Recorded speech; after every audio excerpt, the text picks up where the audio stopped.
Hello there YouTube, it's your boy B3, back with another kicking comic book review. And this is the first comic review at the new apartment, which is very fun. Today we're looking at Godzilla 70th Anniversary from IDW's Godzilla Anniversary series. Yeah, pretty cool. I would have gotten the trade, but the trade paperback was just this one issue and then reprints of like popular issues that I already had the single issues of and had collected in trades. So I was like, why fork up more for the trade just to get a bunch of reprints of stuff I already have like two of? You know? So yeah.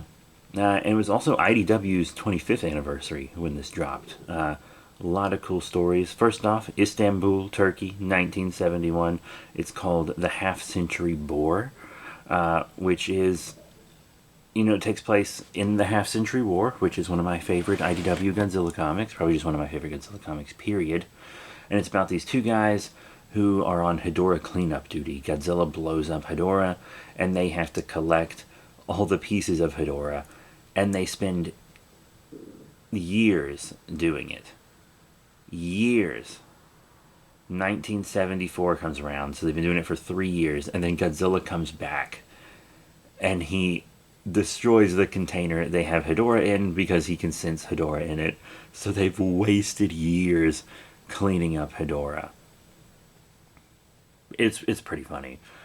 Then we have a story called Contagion. It's about this woman who creates this virus, and she kind of has this dream about it creating a giant mosquito, and that mosquito fighting Godzilla, and then she ends up destroying her research and resigning because she doesn't want it to wreak havoc.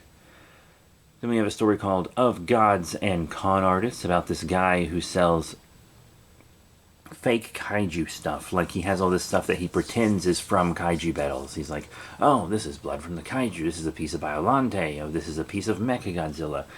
And he like sells them, and the mob is like about to figure him out. They have an expert, and they're about to figure out that he's faking it. And then Godzilla and Biollante end up having a fight, and it kind of saves him, which is pretty insane.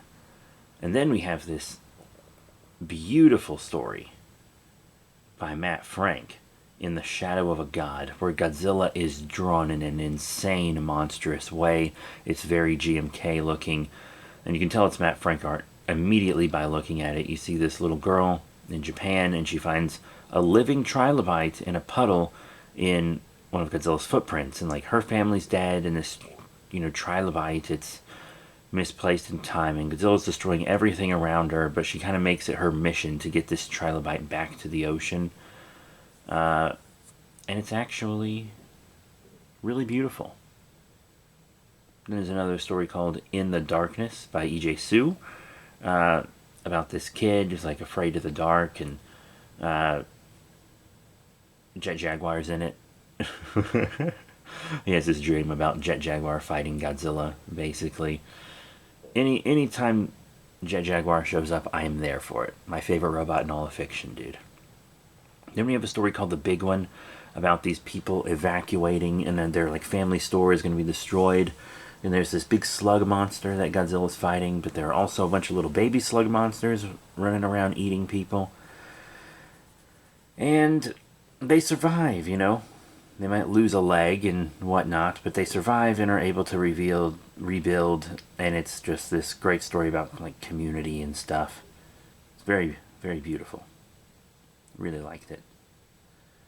We also have this place called Ain't No Place for an Angel. It's like this Wild West town that's all women who have been hurt by men, and this guy shows up to kind of steal gold out of their mine, and he like leads Baragon to their city, and then Mothra shows up. She's like a protector of this western town. It's really cool. Love how Mothra's drawn in this, by the way. All the colors in this story are beautiful. But Godzilla shows up to aid Mothra as well. And there's another story called In Summation, about this guy whose dad was killed by Godzilla when he was little, and he spends his whole life growing up studying Godzilla, and he becomes like a lead scientist And he like just a lot of Godzilla drawn in very Showa ways in this, which you don't see a lot in IDW books. But it's a very Showa story about him growing up, following Godzilla, and he eventually doesn't want revenge on Godzilla anymore. He's like, we call him like a natural disaster, we call him a god, we call him a force of nature. He's none of those things because we can't comprehend what he is. And then this man ends up dying on a boat because of Godzilla. It's a pretty insane story, actually, that I think really sums up Godzilla very well. And there's another story called Aftermath, written and drawn by Natasha Alterici. And it's just about the people that survive. And then they're all like, oh, geez, we have lost everything, and the radiation's making us sick and stuff. But there's this, like, billionaire who is profiting off of all the destruction Godzilla causes, and then they end up storming his place. You know, very class conscious.